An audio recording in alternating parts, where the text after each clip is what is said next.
ಅವರು ಶರೀರವನ್ನು ಕೊಲ್ತೇನೆ, ನಾಶ ಮಾಡ್ತೇನೆ ಅಂತ ಹೇಳ್ತಾ ಇದೆಯಾ? ಅದು ಹೇಗೂ ನಾಶವಾಗುವುದೇ. ನೀನು ನಾಶ ಮಾಡದೆ ಹೋದ್ರೂ ಕೂಡ ಒಂದು ದಿವಸ ನಾಶ ಆಗಿ ಆಗಬೇಕು. ಜಾತಸಿ ಧ್ರುವ ಮೃತ್ಯು. ಹಿರಣ್ಯಕಶಿಪು ತಾಯಿಗೆ ಹೇಳ್ತಿದ್ದಾನಲ್ಲ ಭಾಗವತದಲ್ಲಿ, ಅದೇ ಮಾತು. ಏನು ಹುಟ್ಟಿದವನು ಸಾಯಲೇಬೇಕು, ಸತ್ತವನು ತಿರುಗಿ ಹುಟ್ಟಲೇಬೇಕು. ಇಷ್ಟು ಮಾತ್ರವಲ್ಲ, ಸತ್ತವನು ತಿರುಗಿ ಹುಟ್ಟಲೇಬೇಕು, ಹುಟ್ಟಿದವನು ಸಾಯಲೇಬೇಕು. ಹಾಗಿರುವಾಗ ನೀನು ಯಾಕೆ ಚಿಂತೆ ಮಾಡ್ತಾ ಇದೆಯಾ ಅಂತ ಪ್ರಶ್ನೆ. ಶ್ರೀಕೃಷ್ಣ ಅರ್ಜುನನಲ್ಲಿ ಹೀಗೆ ಹೇಳ್ತಾ ಇದ್ದಾನೆ. ಇಲ್ಲಿ ಆ ಆತ್ಮ ನಿತ್ಯ, ದೇಹ ಅನಿತ್ಯ ಅಂತನ್ನೋದಕ್ಕೆ ಭಗವಂತ ಉದಾಹರಣೆ ಕೊಟ್ಟಿದ್ದಾನೆ. ಆತ್ಮ ನಿತ್ಯ ಯಾಕೆ ಅಂತಂದ್ರೆ, ಸಣ್ಣ ಮಗು ಬೆಳೆದು ದೊಡ್ಡವನಾಗುವಾಗ ಆ ಶರೀರ ಬೇರೆ ಈ ಶರೀರ ಬೇರೆ ಆದರೂ ಕೂಡ ಅಲ್ಲಿ ಇರತಕ್ಕಂಥ ಆತ್ಮ ಒಬ್ಬನೇ ಸಣ್ಣಗಿರ್ತವನು ಈಗ ದೊಡ್ಡವನಾಗಿದ್ದಾನೆ. ಹಾಗೆ ಯಾರು ಹಿಂದೆ ಸತ್ತಿದ್ದಾನೆ ಅವನಿಗೆ ಹುಟ್ಟಿದ್ದಾನೆ, ಯಾರು ಹುಟ್ಟಿದ್ದಾನೆ ಅವನಿಗೆ ಮುಂದೆ ಸಾಯ್ತಾನೆ. ಆದರೆ ಅಲ್ಲಿಯೂ ಕೂಡ ಆತ್ಮ ಒಂದೇ. ಅದನ್ನ ಆತ್ಮನಿತ್ಯ ಅಂತ ಅನ್ಲೇಬೇಕು ಅಂತ. ದೇಹಿನೋಸ್ಮಿನ್ ಯಥಾ ದೇಹೇ ಕೌಮಾರಂ ಯೌವನಂ ಜರ, ಅದು ದೃಷ್ಟಾಂತ. ಒಬ್ಬನಿಗೇನೆ ಕೌಮಾರ, ಯೌವನ, ಜರೆ ಮುಂತಾದವುಗಳೆಲ್ಲ ಬರ್ತದೆ. ಆ ಶರೀರ ಬೇರೆ ಬೇರೆನೆ. ಸಣ್ಣ ಶರೀರ ಬೇರೆ ಇತ್ತು, ಈಗ ದೊಡ್ಡದಾಗಿದೆ. ಆ ಶರೀರ ಈ ಶರೀರ ಎರಡು ಒಂದೇ ಅಂತ ಹೇಳ್ತೀರಾ? ಅದು ಹೇಳಿಕ್ಕೆ ಸಾಧ್ಯವಿಲ್ಲ. ಆದರೂ ಕೂಡ ಆತ್ಮ ಒಂದೇ. ಹಾಗಾದರೆ ಎರಡು ಬೇರೆ ಬೇರೆ ಶರೀರಗಳಲ್ಲಿ ಆತ್ಮ ಒಂದೇ, ನೀನು ಒಪ್ಪಲೇಬೇಕು. ಹಾಗೆ ಇಲ್ಲಿಯೂ ಕೂಡ ಸಣ್ಣ ಮಗು ಹುಟ್ಟಿದೆಯಲ್ಲ, ಅದು ಹಿಂದೆ ತನ್ನ ಜೀರ್ಣ ಶರೀರವನ್ನು ಬಿಟ್ಟಿತ್ತು, ಈಗ ಸಣ್ಣ ಶರೀರದಿಂದ ಹುಟ್ಟಿದೆ. ಅದೇ ಆತ್ಮ ಇವಾಗ ಹುಟ್ಟಿದೆ ಅಂತ ನೀವು ಹೇಳಬೇಕು. ಧೀರಸ್ತತ್ರ ನಮುಷ್ಯತೆ ಅಂತ ಹೇಳ್ತಾರೆ. ಆ ವಿಷಯದಲ್ಲಿ ಶರೀರ ಆತ್ಮ ಎರಡೂ ಒಂದೇ ಅಂತ ಮಾತ್ರ ಹೇಳಬಾರದು. ಶರೀರ ಬೇರೆ, ಆತ್ಮ ಬೇರೆ.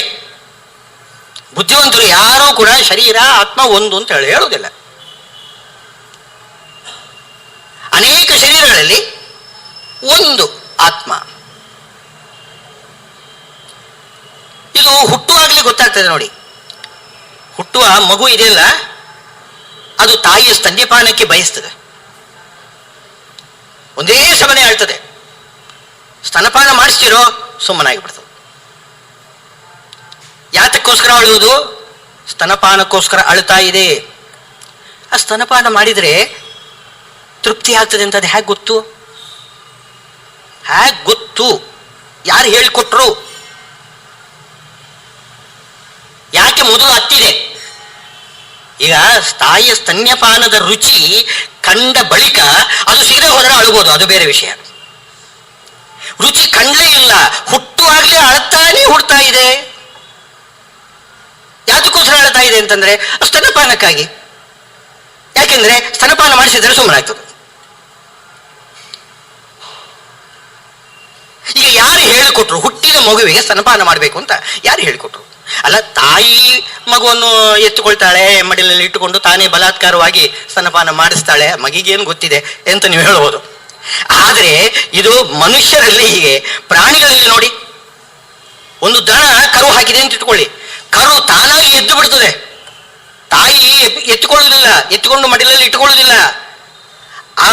ಆ ಕರು ತಾನೇ ಎದ್ದು ಹೋಗಿ ತಾಯಿಯ ಕೆಚ್ಚಲು ಎಲ್ಲಿದೆ ಅದನ್ನು ಹೋಗಿ ಹುಡುಕಿಕೊಂಡು ಹೋಗಿ ಬಾಯಿ ಹಾಕಿ ತಾನು ಹಾಲನ್ನು ಕುಡಿತದೆ. ತಾಯಿ ಸುಮ್ಮನೆ ನಿಂತುಕೊಂಡಿರ್ತದೆ, ಬೆನ್ನು ನೆಕ್ಕುತ್ತಾ ಇರ್ತದೆ, ಹೊರತು ಇನ್ನೇನು ಮಾಡುವುದಿಲ್ಲ ತಾಯಿ. ಹಾಗಿದ್ರೆ ಹುಟ್ಟಿದ ಮಗುವಿಗೆ ಸ್ತನ್ಯಪಾನ ರುಚಿ, ಅದು ಸಂಸ್ಕಾರ.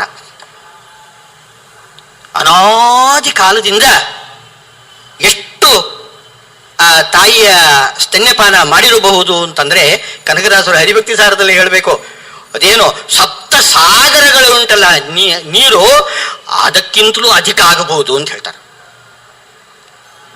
ಪ್ರತಿಯೊಬ್ಬ ಜೀವ ಅನಾದಿ ಕಾಲದಿಂದ ತಾಯಿಯ ಎದೆ ಹಾಲು ಎಷ್ಟು ಕುಡಿದಿರಬಹುದು?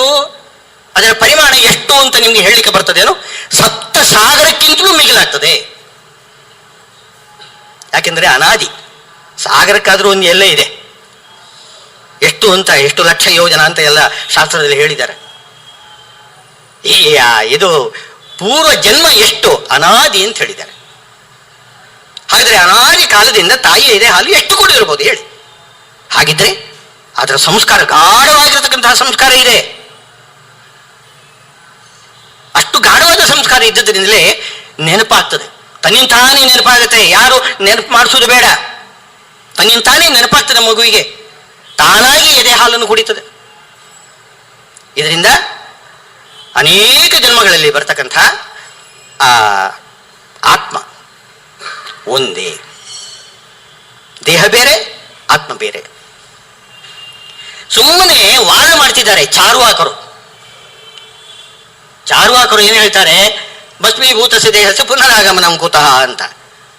ಅವನು ದೇಹ ಸುಟ್ಟು ಹಾಕಿಬಿಟ್ರೆ ಆಮೇಲೆ ಅವನು ಸತ್ತೇ ಹೋದವನು ಆಮೇಲೆ ಹಿಂತಿರುಗಿ ಬರೋದಿಲ್ಲ. ಹೋದವನು ಹೋಗೇ ಬಿಟ್ಟ, ಇನ್ನು ಹಿಂತಿರುಗಿ ಬರೋದಿಲ್ಲ. ಯಾಕೆಂದ್ರೆ ಶರೀರ ಬೇರೆ ಅಲ್ಲ, ಆತ್ಮ ಬೇರೆ ಅಲ್ಲ. ಬೇರೆ ಇಲ್ಲಿದೆ ತೋರಿಸಿ ಎಂತಾನೆ. ತೋರಿಸ್ಲಿಕ್ಕೆ ಬರ್ತದೇನೋ? ಆತ್ಮನನ್ನು ತೋರಿಸ್ಲಿಕ್ಕೆ ಬರ್ತದೇನೋ? ತೋರಿಸ್ಲಿಕ್ಕೆ ಬರೋದಿಲ್ಲ. ಅವನು ಹೇಳ್ತಾನೆ ತೋರಿಸ್ಲಿಕ್ಕೆ ಬರೋದಿಲ್ಲ ಅಂದ್ರೆ ಇಲ್ಲ, ನೀವು ಸುಮ್ಮನೆ ಹೇಳ್ತಾ ಇದ್ದೀರಿ ಅಂತ ಅವನು ಹೇಳ್ತಿದ್ದಾನೆ. ಸ್ವಾರಸ್ಯ ಏನು ಅಂತಂದ್ರೆ, ಚಾರ್ವಾಕನನ್ನು ಕೂಡ ಕೇಳಿದ್ರೂ ಕೂಡ ಅವನ ಹೃದಯದಲ್ಲಿ, ಅಂತರಾಳದಲ್ಲಿ ತಾನು ಬೇರೆ, ಶರೀರ ಬೇರೆ ಅಂತ ಅವನಿಗಿದೆ. ಸ್ವಾರಸ್ಯ ಅದು. ಶ್ರೀಮದ್ ಆಚಾರ್ಯರು ಹೇಳ್ತಾರೆ ಈ ವಿಷಯ ಇನ್ಯಾರು ಗುಟ್ಟು ಹೇಳುವುದಿಲ್ಲ, ಇದೊಂದು ರಹಸ್ಯ. ಎಲ್ಲ ವಾದಿಗಳಾಗಲಿ, ಎಲ್ಲ ಬೇರೆ ಶಂಕರ ಆಗಲಿ, ರಾಮಾಂಜರಾಗಲಿ, ಬೇರೆ ಯಾವ ವಾದಿಗಳನ್ನು ತಗೊಳ್ಳಿ, ಅವರೆಲ್ಲರೂ ಕೂಡ ಏನು ಹೇಳ್ತಾರೆ ಅಂತಂದ್ರೆ ದೇಹಾತ್ಮೈಕ್ಯ ಅಧ್ಯಾಸ ಅಂತ ಹೇಳ್ತಾರೆ. ದೊಡ್ಡ ಹೆಸರು ಕೊಟ್ಟಿದ್ದಾರೆ.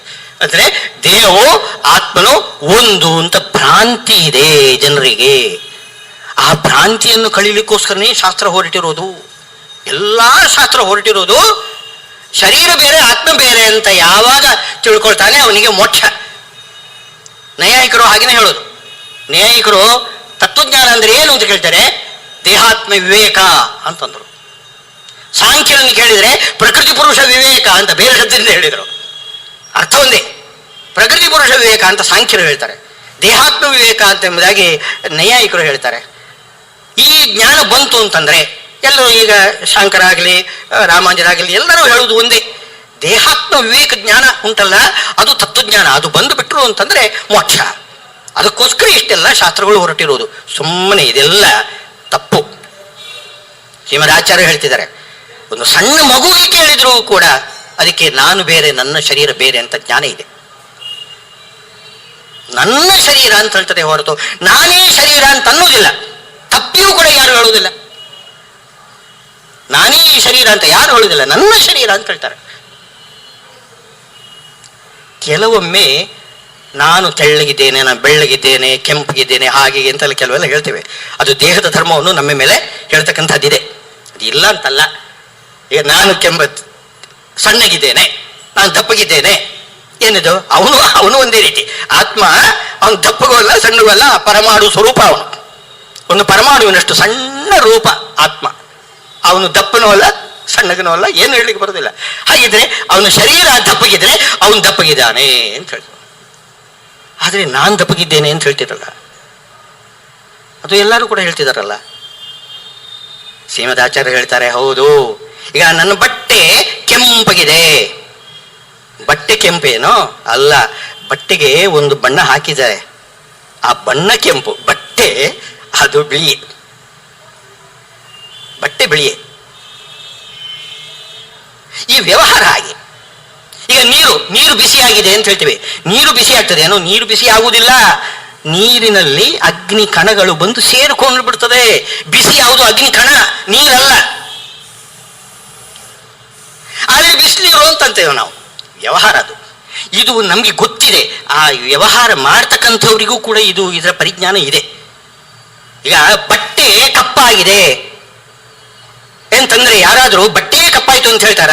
ಅದನ್ನ ಎಸು ಬಿಡ್ತಾರ? ಇಲ್ಲ. ಬಟ್ಟೆ ಕಪ್ಪಾದ್ರೆ ಒಗಿಬೇಕು, ಅದು ಬೆಳ್ಳಗಾಗ್ತದೆ. ಎಲ್ಲರಿಗೂ ಕೂಡ ಗೊತ್ತಿದೆ. ಅಂದ್ರೆ ಇದು ಜ್ಞಾನಪೂರ್ವಕವಾದ ವ್ಯವಹಾರ. ಇದಕ್ಕೆ ಹೇಳ್ತಾರೆ ಗೌಣ ವ್ಯವಹಾರ. ಅಲ್ಲಿ ಶಬ್ದದ ಅರ್ಥವನ್ನು ಇಟ್ಕೋಬಾರ್ದು. ಶಬ್ದದಲ್ಲಿ ಏನು ಹೇಳ್ತದೆ, ಬಟ್ಟೆ ಕಪ್ಪಾಗಿದೆ ಅಂತ, ಬಟ್ಟೆ ಕಪ್ಪು ಅಂತ, ಕಪ್ಪಾಗಿದೆ, ಕಪ್ಪ ಆಗಿರಲಿಲ್ಲ. ಅದರಲ್ಲಿ ಮೆತ್ತಿಕೊಂಡಿರತಕ್ಕಂಥ ಇದು ಏನೋ ಬಣ್ಣ, ಬಣ್ಣ ಮೆತ್ತಿಕೊಂಡಿದೆ. ಹಾಗೆ ನನ್ನ ಶರೀರ ದಪ್ಪಾಗಿದೆ, ನನ್ನ ಶರೀರ ತೆಳ್ಳಗಿದೆ, ಆ ಅಭಿಪ್ರಾಯದಿಂದ ನಾನು ದಪ್ಪಗಿದ್ದೇನೆ, ನಾನು ತೆಳ್ಳಗಿದ್ದೇನೆ ಅಂತ ಹೇಳೋದು. ಇದು ವ್ಯವಹಾರ. ಇದು ಶಬ್ದದ ಅರ್ಥ ಮನಸ್ಸಿನಲ್ಲಿ ಇಟ್ಟುಕೊಂಡಿರುವುದಿಲ್ಲ. ಯಾರು ವ್ಯವಹಾರ ಮಾಡ್ತಕ್ಕಂಥವ್ರು ಶಬ್ದದ ನೇರವಾದ ಅರ್ಥವನ್ನು ಮನಸ್ಸಲ್ಲಿ ಇಟ್ಟುಕೊಂಡಿರುವುದಿಲ್ಲ. ಅದು ಗೌಣ ಅರ್ಥದಲ್ಲೇ ಪ್ರಯೋಗ ಮಾಡೋದು. ಆದ್ರಿಂದ ನನ್ನ ಶರೀರ ಅಂತ ಅನ್ನೋದು ಮಾತ್ರ ಎಲ್ಲರೂ ಕೂಡ ಮುಖ್ಯಾರ್ಥದಲ್ಲೇನೆ ಪ್ರಯೋಗ ಮಾಡೋದು. ಎಲ್ಲರಿಗೂ ಕೂಡ ಗೊತ್ತಿದೆ ನನ್ನ ಶರೀರ ಅಂತ, ಸಣ್ಣ ಮಗುವಿಗೂ ಕೂಡ ಗೊತ್ತಿದೆ. ಇದು ಒಂದು ಕೆಲವು ಕಡೆಯಲ್ಲಿ ದೇಹ ಬೇರೆ ಆತ್ಮ ಬೇರೆ, ದೇಹ ಬೇರೆ ಆತ್ಮ ಬೇರೆ ಅಂತ ಹೇಳ್ತಕ್ಕಂಥ ಮಾತುಗಳೆಲ್ಲ ಬರ್ತದೆ. ಈಗಲೇ ಇಲ್ಲಿ ಪ್ರಶ್ನೆ ಮಾಡ್ತಿದ್ದಾರೆ ನೋಡಿ, ಅರ್ಜುನ ದೇಹ ಬೇರೆ ಆತ್ಮ ಬೇರೆ ಒಂದು ಅಂತ ತಿಳ್ಕೋಬೇಡ. ಹಾಗಿದ್ರೆ ಅರ್ಜುನ ತಿಳ್ಕೊಂಡಿದ್ದಾನೆ ಅಂತ ಅರ್ಥ ತಾನೆ. ಈಗ ಇದು ಎಲ್ಲರಿಗೂ ಕೂಡ ಉಪದೇಶ, ಇದು ಅರ್ಜುನನಿಗೆ ಮಾತ್ರ ಅಲ್ಲ, ಎಲ್ಲರಿಗೂ ಕೂಡ ಉಪದೇಶ. ಇಲ್ಲಿ ಏನು ಹೇಳ್ತಿದ್ದಾನೆ ಅವನು, ದೇಹಿನೋಸ್ಮಿನ್ ಯಥಾ ದೇಹೇ ಕೌಮಾರಂ ಯೌವನಂ ಜರ. ಆದ್ರಿಂದ ದೇಹ ಬೇರೆ ಆತ್ಮ ಬೇರೆ ಯಾಕೆ ಹೇಳಬೇಕು ಭಗವಂತ, ಅದು ಪ್ರಶ್ನೆ ಬರ್ತದೆ. ಯಾರೂ ಕೂಡ ದೇಹಾತ್ಮ ಒಂದು ಅಂತ ಯಾರು ತಿಳ್ಕೊಳ್ಳಲಿಲ್ಲ ಅಂತಂದ್ರೆ ಅನಾವಶ್ಯಕವಾಗಿ ಯಾಕಪ್ಪ ಬೋಧನೆ ಮಾಡಬೇಕು, ದೇಹ ಬೇರೆ ಆತ್ಮ ಬೇರೆ ಅಂತ ಯಾಕೆ ಉಪದೇಶ ಮಾಡಬೇಕು. ಚಾರುವಾಗನೂ ಕೂಡ ಒಪ್ಪಿಕೊಳ್ಳೋದಿಲ್ಲ, ಸುಮ್ಮನೆ ವಾದ ಮಾಡ್ತಾನೆ ಅವನು. ಶರೀರ ಬೇರೆ ಆತ್ಮ ಬೇರೆ ಅವನಿಗೂ ಕೂಡ ಗೊತ್ತಿದೆ, ಸುಮ್ಮನೆ ವಾದ ಮಾಡೋದು. ಹೀಗಿದ್ರೆ ಶಾಸ್ತ್ರದಲ್ಲಿ ಭೇದವನ್ನು ಯಾತಕ್ಕೆ ಹೇಳ್ತಾರೆ ಅನ್ನೋದು ಪ್ರಶ್ನೆ ಬರ್ತದೆ. ಅದು ಯಾತಕ್ಕೆ ಹೇಳ್ತಾರೆ ಅಂತಂದ್ರೆ, ನಮಗೆ ದೇಹಾತ್ಮ ವಿವೇಕ ಜ್ಞಾನ ಇದ್ರೂ ಕೂಡ ಶ್ರೀಮದ್ ಆಚಾರ್ಯ ಹೇಳ್ತಾರೆ ವ್ಯವಹಾರದಲ್ಲಿ ಅದಿಲ್ಲ ಅಂತ. ವ್ಯವಹಾರದಲ್ಲಿ ಆ ದೇಹಾತ್ಮ ವಿವೇಕದಿಂದ ನಾವು ವರ್ತನೆ ಮಾಡುವುದಿಲ್ಲ. ನಮ್ಮ ವರ್ತನೆ ಇದೆಯಲ್ಲ ವ್ಯವಹಾರದಲ್ಲಿ ವರ್ತನೆ, ದೇಹ ಆತ್ಮ ಎರಡು ಒಂದಾಗಿದ್ರೆ ಯಾವ ರೀತಿ ವರ್ತನೆ ಮಾಡಬೇಕೋ ಆ ರೀತಿ ವರ್ತನೆ ಮಾಡ್ತಾ ಇದ್ದೀವಿ. ಮನಸ್ಸಿನಲ್ಲಿ ದೇಹ ಬೇರೆ ಆತ್ಮ ಬೇರೆ ಅಂತ ಗೊತ್ತಿದೆ, ಆದರೂ ಕೂಡ ದೇಹ ಆತ್ಮ ಎರಡು ಒಂದಾದರೆ ಹಾಗೆ ನಾವು ವರ್ತಿಸಬೇಕು, ಹಾಗೆ ವರ್ತಿಸ್ತೇವೆ. ಅಂದರೆ ದೇಹಕ್ಕೆ ಏನಾದರೂ ಆದರೆ ನಾನೇ ನಾಶ ಆಗಿಬಿಟ್ಟೇನೆ ಅಂತ ಹೇಳ್ತಾರೆ, ದೇಹ ನಾಶ ಆದರೆ ನಾನೇ ನಾಶ ಆಗಿಬಿಡ್ತೇನೆ ಅಂತ ಹೇಳ್ತಾರೆ. ದೇಹಕ್ಕೆ ಒಳ್ಳೆಯ ಒಂದು ಪುಷ್ಟಿ ಇಷ್ಟೇ ಎಲ್ಲ ಬಂದರೆ ನಾನು ಪುಷ್ಟನಾಗಿ ಬಿಟ್ಟಿದ್ದೇನೆ ಅಂತಂತೇವೆ ನಾವು. ಅಂದರೆ ದೇಹಕ್ಕೆ ಏನು ಆಯಿತು ಅದರ ಪರಿಣಾಮ ಆತ್ಮನಲ್ಲಿ ನಾವು ವ್ಯವಹಾರದಲ್ಲಿ ಇಟ್ಕೊಂಡಿದ್ದೇವೆ. ನಮ್ಮ ವ್ಯವಹಾರ ನೋಡುವಾಗ ಪ್ರಾಯ ಈತನಿಗೆ ಶರೀರ ಆತ್ಮ ಒಂದು ಅಂತ ಜ್ಞಾನ ಇದೆ, ಅಂತ ಒಂದು ಭ್ರಾಂತಿ ಇದೆ, ಭ್ರಮ ಇದೆ ಈತನಿಗೆ ಅಂತ ತಿಳ್ಕೊಳ್ಬೇಕು ಜನ. ಅಂಥ ರೀತಿ ವ್ಯವಹಾರ ನಾವು ಮಾಡ್ತಾ ಇದ್ದೀವಿ. ಇದನ್ನು ಒಪ್ತಾರೆ, ಶ್ರೀಮದಾಚಾರ್ಯರು ಹೇಳಿದರು, ಒಪ್ಪಿತಾರೆ. ಯಾಕೆ ಹೀಗೆ ವ್ಯವಹಾರ ಹೇಗೆ ಬಂತು? ಇದಕ್ಕೆ ಅಭಿಮಾನ ಕಾರಣ ಅಂತ ಹೇಳ್ತಾರೆ. ಶ್ರೀಕೃಷ್ಣ ಹೇಳ್ತಿದ್ದಾನೆ ಅಭಿಮಾನ. ನಮಗೆ ಯಾವುದು ಅಭಿಮಾನ ಪಾತ್ರವಾಗಿರ್ತಕ್ಕಂಥದ್ದು ಪದಾರ್ಥ ಇದೆಯಲ್ಲ, ಅದರ ಬಗ್ಗೆ ಏನಾದರೂ ಆಗಿಬಿಟ್ರೆ, ಏನಾದರೂ ಒಂದು ಅದಕ್ಕೆ ಏರುಪೇರು ಆಯಿತು ಅಂತಂದ್ರೆ ಅದನ್ನು ನಮ್ಮ ಶರೀರ ಆತ್ಮನಲ್ಲೇ ನಾವು ಆರೋಪಿಸ್ಕೊಂಡು ಬಿಡ್ತೇವೆ. ಈಗ ಹಣ ಹೋಯಿತು ಅಂತಂದ್ರೆ ಪ್ರಾಣ ಹೋದಾಗ ಆಗ್ತದೆ, ಇಲ್ಲ ಪ್ರಾಣವೇ ಹೋಗಬಹುದು ಕೆಲವರಿಗೆ. ನಮ್ಮ ಹತ್ತಿರದವರು ಯಾರಿಗಾದ್ರೂ ಒಳ್ಳೇದಾಯಿತು ಅಂತಂದ್ರೆ ಅಯ್ಯೋ ಅವ್ರಿಗಿಂತ ಹೆಚ್ಚು ನಾವು ಕುಣಿತೇವೆ. ನಮಗೆ ಬೇಕಾದವರಿಗೆ ಏನಾದರೂ ಒಳ್ಳೇದಾಯಿತು ಅಂತಂದ್ರೆ, ಅವ್ರಿಗೆ ಏನಾದರೂ ತೊಂದರೆ ಆಗಿಬಿಟ್ರೆ ನಾವು ಖುಷಿಟ್ಟು ಬಿಡ್ತೇವೆ. ಇದಕ್ಕೆ ಏನು ಕಾರಣ ಏನು? ಅಭಿಮಾನ. ಈ ಅಭಿಮಾನ ಎಷ್ಟು ಗಾಢವಾಗಿದೆ ಅಂತಂದ್ರೆ ಆತ್ಮನಸ್ತು ಕಾಮಾಯ ಸರ್ವಂ ಪ್ರಿಯಂ ಭವತಿ ಅಂತನೋ ಹಾಗೆ ಏನೋ ಈ ಶರೀರಕ್ಕೆ ಸಂಬಂಧಪಟ್ಟ ವಿಷಯದಲ್ಲಿ ತುಂಬಾ ಅಭಿಮಾನ. ನಮಗೆ ಎಷ್ಟು ಅಭಿಮಾನ ಅಂತಂದ್ರೆ ನಾನು ಬೇರೆ ಅಲ್ಲ, ಶರೀರ ಬೇರೆ ಅಲ್ಲ ಅಂತನ್ನುವಷ್ಟು ಮಟ್ಟಿಗೆ ಅಭಿಮಾನ ಇದೆ. ಆದರೆ ಬೇರೆ ಅಂತ ಜ್ಞಾನ ಇದೆ, ಆದರೆ ಬೇರೆ ಅಲ್ಲ ಎನ್ನುವಷ್ಟು ಮಟ್ಟಿಗೆ ಹೇಳುವುದಿಲ್ವೇ ರಾಜ ಪ್ರೀತಿಯ ಸೇವಕನಿಗೆ, ನೀನೇ ನಾನು, ನಾನು ಏನು, ನನಗೆ ಭೇದ ಇದೆಯೇನು ಅಂತ ಕೇಳ್ತೇವೆ ನಾವು. ನಮಗೆ ಇದರಲ್ಲಿ ಭೇದನೇ ಇಲ್ಲ ಅಂದರೆ ಏನು ಭೇದ ಇಲ್ಲ ಅಂತ ಅರ್ಥನೋ? ಭೇದ ಇದೆ, ಆದರೂ ಕೂಡ ತುಂಬಾ ಅಭಿಮಾನ ಇದೆ, ನಾನು ಬೇರಲ್ಲ ನೀನು ಬೇರೆಲ್ಲ ಅಂತ ಹೇಳ್ತೇವೆ. ಹಾಗೆ ಶರೀರದ ಮೇಲೂ ಕೂಡ ಅಂಥ ಒಂದು ಅಭಿಮಾನ ಇದೆ. ಈ ಅಭಿಮಾನದಿಂದ ಏನಾಗ್ತದೆ, ಶರೀರವೇ ನಾನು ಎಂಬುದಾಗಿ ವ್ಯವಹಾರ ಮಾಡ್ತಾ ಇದ್ದೇವೆ. ಇದೊಂದು ವ್ಯವಹಾರ. ಇನ್ನೊಂದು, ಈ ದೇಹಾತ್ಮ ವಿವೇಕ ಅಂತ ಅನ್ನೋದು ನಮ್ಮಲ್ಲಿ ಇದೆ, ಆದರೆ ಅಸ್ಪಷ್ಟವಾಗಿದೆ. ಶ್ರೀಮದಾಚಾರ್ಯರು ಅದಕ್ಕೊಂದು ಉದಾಹರಣೆ ಕೊಡ್ತಾರೆ. ಈಗ ಅವಳಿ ಮಕ್ಕಳು ಇರ್ತಾರೆ ನೋಡಿ, ಅವಳಿ ಮಕ್ಕಳು ಒಂದೇ ರೀತಿ ಇರ್ತಾರೆ. ನಮಗೆ ವ್ಯತ್ಯಾಸ ಮಾಡ್ಲಿಕ್ಕೆ ಬರೋದಿಲ್ಲ. ಅವನನ್ನು ನೋಡಿದರೆ ಇವನೇ ಇರ್ಬೋದು, ಇವನ ವ್ಯತ್ಯಾಸವೇ ಗೊತ್ತಾಗಿರುವುದಿಲ್ಲ. ಆದರೆ ಹೆತ್ತ ತಾಯಿಗೆ ಗೊತ್ತಿರ್ತದೆ ನೋಡಿ. ಹೆತ್ತ ತಾಯಿಗೆ ಅವಳಿ ಮಕ್ಕಳಲ್ಲಿ ಇಬ್ಬರಲ್ಲಿ ಅವಳಿಗೆ ಗೊತ್ತೇ ಇರ್ತದೆ. ಆದರೆ ಅವಳನ್ನ ಹೋಗಿ ಕೇಳಿ, ಏನಪ್ಪ ವ್ಯತ್ಯಾಸ ನಿಮ್ಮ ಇಬ್ಬರು ಮಕ್ಕಳಲ್ಲಿ? ಅದು ಹೇಳಲಿಕ್ಕೆ ಬರೋದಿಲ್ಲ ಅಂತ, ಹೇಳಲಿಕ್ಕೆ ಬರೋದಿಲ್ಲ, ನೋಡಿದ್ರೆ ಗೊತ್ತಾಗತ್ತೆ. ಶಾಸ್ತ್ರದಲ್ಲಿ ಉದಾಹರಣೆ ಕೊಡ್ತಾರೆ. ಕರು ಹುಡ್ತದೆ, ದನದ ಕರು ಹುಡ್ತದೆ. ಆ ಕರು ಎಲ್ಲೇ ಇದ್ರೂ ಕೂಡ, ಸಾವಿರಾರು ಕರುಗಳ ನಡುವೆ ಇದ್ರೂ ಕೂಡ ತನ್ನ ಕರುವನ್ನು ಹುಡುಕಿಕೊಂಡು ತಾಯಿ ಹಸು ಹೋಗಿ ಅದಕ್ಕೇನೆ ಇದು ಮೊಲೆ ಉಡಿಸ್ತದೆ. ಹೇಗೆ ಗೊತ್ತು ಇದಕ್ಕೆ? ಆ ಹಸುವಿಗೆ ಏನು ಗೊತ್ತು, ಏನು ಬುದ್ಧಿವಂತಿಕೆ ಇದೆ? ತನ್ನ ಮರಿ ಯಾವುದು ಅದು ಗೊತ್ತಿರ್ತದೆ ಅದಕ್ಕೆ. ಅದು ಹೇಗೆ ಅಂತ ಹೇಳೋದು ಗೊತ್ತಿರೋದಿಲ್ಲ. ಈಗ ಪ್ರತಿಯೊಬ್ಬರಿಗೂ ಕೂಡ ಆತ್ಮ ಬೇರೆ ಶರೀರ ಬೇರೆ ಗೊತ್ತಿದೆ, ಆದರೆ ಹೇಗೆ ಅಂತ ಅದನ್ನು ವಿವರಣೆ ಮಾಡಲಿಕ್ಕೆ ಗೊತ್ತಿರೋದಿಲ್ಲ. ಈ ರೀತಿ ಒಂದು ಅಸ್ಪಷ್ಟತೆ ಇದೆ. ಅದಕ್ಕೋಸ್ಕರ ಶಾಸ್ತ್ರ ಹೇಳ್ತಾ ಇದೆ, ನೋಡಪ್ಪ, ಶರೀರ ಬೇರೆ ಆತ್ಮ ಬೇರೆ. ಯಾಕೆ ಅಂತಂದ್ರೆ, ನೋಡು, ಶರೀರ ಅನಿತ್ಯ, ಇವತ್ತು ಬರ್ತದೆ ನಾಳೆ ಹೋಗ್ತದೆ. ಆತ್ಮ ಹಾಗಲ್ಲ, ಪ್ರತಿಯೊಂದು ಶರೀರದಲ್ಲಿ ಒಬ್ಬನೇ ಇರ್ತಾನೆ. ಅಲ್ಲ, ಆತ್ಮ ಬೇರೆ ಅಂತ ತಿಳ್ಕೊಳ್ಳು, ಶರೀರ ಬೇರೆ ಅಂತ ತಿಳ್ಕೊಳ್ಳು. ಇದರ ಬಗ್ಗೆ ನೀನೇನೋ ಮೋಹ ಪಡಬೇಡ, ಧೀರಸ್ತತ್ರ ನಮುಹ್ಯತಿ ಅಂತ ಹೇಳ್ತಾರೆ.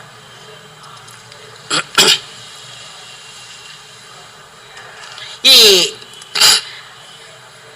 ಶರೀರ ಬೇರೆ ಆತ್ಮ ಬೇರೆ ಅಂತ ತಿಳ್ಕೊಂಡಿದ್ದರಿಂದ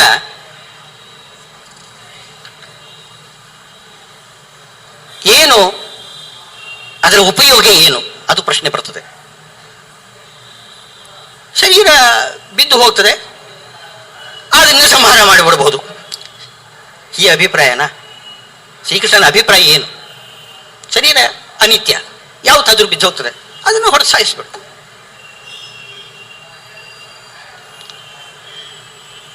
ಈ ಅಭಿಪ್ರಾಯ ಅಲ್ಲ. ಯಾವುದೇ ಕರ್ಮ ಮಾಡಬೇಕಾಗಿದ್ರೂ ಕೂಡ ಸತ್ಕರ್ಮ ಮಾಡಬೇಕು. ಸತ್ಕರ್ಮ ಅಂದರೆ ಶಾಸ್ತ್ರದಲ್ಲಿ ವಿಹಿತವಾಗಿರತಕ್ಕಂಥ ಕರ್ಮ ಮಾಡಬೇಕು. ಶಾಸ್ತ್ರದಲ್ಲಿ ವಿಹಿತವಾಗಿರ್ತಕ್ಕಂಥದ್ದು ಯಾವುದು ಅಂತಂದ್ರೆ, ಧರ್ಮಕ್ಕೆ ವಿರೋಧಿಯಾಗಿರ್ತಕ್ಕಂಥ ಅಭಿಮಾನ ಇಟ್ಕೋಬಾರದು, ಹೊಡೆದಾಕು. ಈಗ ನಿನಗೆ ನಿನ್ನ ಶರೀರದ ಮೇಲೆ ಏನು ಅಭಿಮಾನ ಇದೆ, ಅದೇ ರೀತಿ ಅಭಿಮಾನ ಗುರುಗಳಾಗಿರ್ತಕ್ಕಂತಹ ಭೀಷ್ಮಾಚಾರ್ಯರ, ದ್ರೋಣಾಚಾರ್ಯರ ಶರೀರದ ಮೇಲೂ ನಿನಗೂ ಅಭಿಮಾನ ಇದೆ. ಏನು ಅಭಿಮಾನ? ಅಯ್ಯೋ, ನಮ್ಮ ಗುರುಗಳು, ನಮ್ಮ ಹಿರಿಯರು, ನಮ್ಮ ತಾತ. ಯಾವುದು? ಆ ಶರೀರ ಮಾತ್ರ, ಆತ್ಮ ಅಲ್ಲ. ಆತ್ಮನಿಗೆ ಸಂಬಂಧ ಇಲ್ಲ. ಇದು ದೇಹಾನುಬಂಧ, ಇದು ಶರೀರಾನುಬಂಧ. ಶರೀರದಲ್ಲಿ ಅವರು ಗುರುಗಳು, ಅವರು ತಾತ ಇತ್ಯಾದಿಗಳು. ಈ ಅಭಿಮಾನ ಅದನ್ನು ಬಿಟ್ಟುಬಿಡು ಅಂತ ಹೇಳ್ತಿದ್ದಾರೆ. ಸಾಧ್ಯವೇ? ಅದೊಂದು ಪ್ರಶ್ನೆ ಬರ್ತದೆ. ಅಭಿಮಾನ ಬಿಟ್ಟು ಬಿಡ್ಲಿಕ್ಕೆ ಸಾಧ್ಯವೇ? ಗುರುಗಳ ಮೇಲೆ ಅಭಿಮಾನ ಬಿಟ್ಟು ಬಿಡುವುದು ಅಂತಂದ್ರೆ, ಹಿರಿಯರ ಮೇಲೆ ಅಭಿಮಾನ ಬಿಟ್ಟು ಬಿಡುವುದು, ಬಂಧುಗಳ ಮೇಲೆ ಅಭಿಮಾನ ಬಿಟ್ಟು ಬಿಡುವುದು ತಪ್ಪು ಅಂತ ಶಾಸ್ತ್ರ ಹೇಳ್ತಾ ಇದೆ.